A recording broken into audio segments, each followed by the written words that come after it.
Glory to glory music. Glory to glory music. Psycho.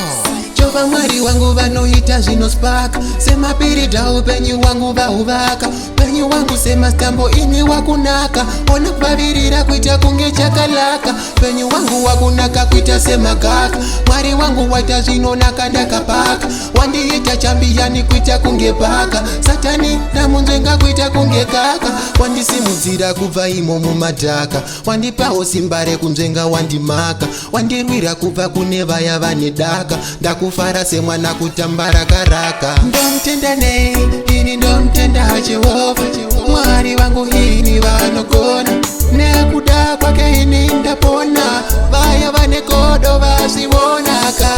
ini ndomtenda Jehovha mwari wangu ini vanogona nekuda kwake ini ndapona vaya vane kodo vazivonaka wakati nemabhanzi ndimbowana simba rekurova tumadhanzi ndichitenda Jehovha mwari vaita munandi vandipawo pula yusa pamwe nemaranzi vandipawo mbiri kuita kunge teriganzi mbiri yangu ini yakusvika kumuzanzi mwari ndovatenda ini kandimbovanzi vanhu vasingamutende mwari mabaranzi ngoro yemangoma ndoikakata godzi rangu rakaoma kuti papata taura nendimi semporofita tatata pamangoma ini vamwe vanondikwata ndomtenda nei ini ndomtenda Jehovha mwari wangu ini vanogona nekuda kwake ini ndapona vaya vane kodo vazivonaka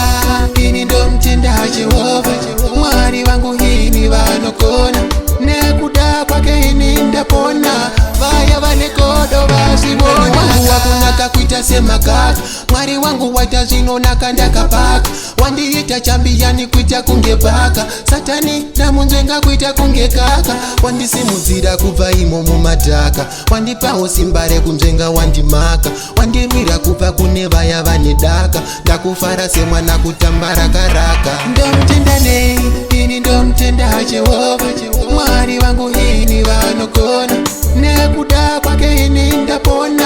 vaya vane kodo vazivonaka ini ndomtenda Jehovha mwari wangu ini vanogona nekuda kwake ini ndapona vaya vane kodo vazivonaka mwakati nemabhanzi ndimbowana simba rekurova tumadhanzi ndichitenda Jehovha mwari vaita munandi vandipawo pula yusa pamwe nemaranzi vandipawo mbiri kuita kunge teriganzi mbiri yangu ini yakusvika kumuzanzi mwari ndovatenda ini kandimbovanzi vanhu vasingamutende mwari mabaranzi ngoro yemangoma ndoikakata godzi rangu rakaoma kuti papata taura nendimi semporofita tatata pamangoma ini vamwe vanondikwata ndomtenda nei ini ndomtenda Jehovha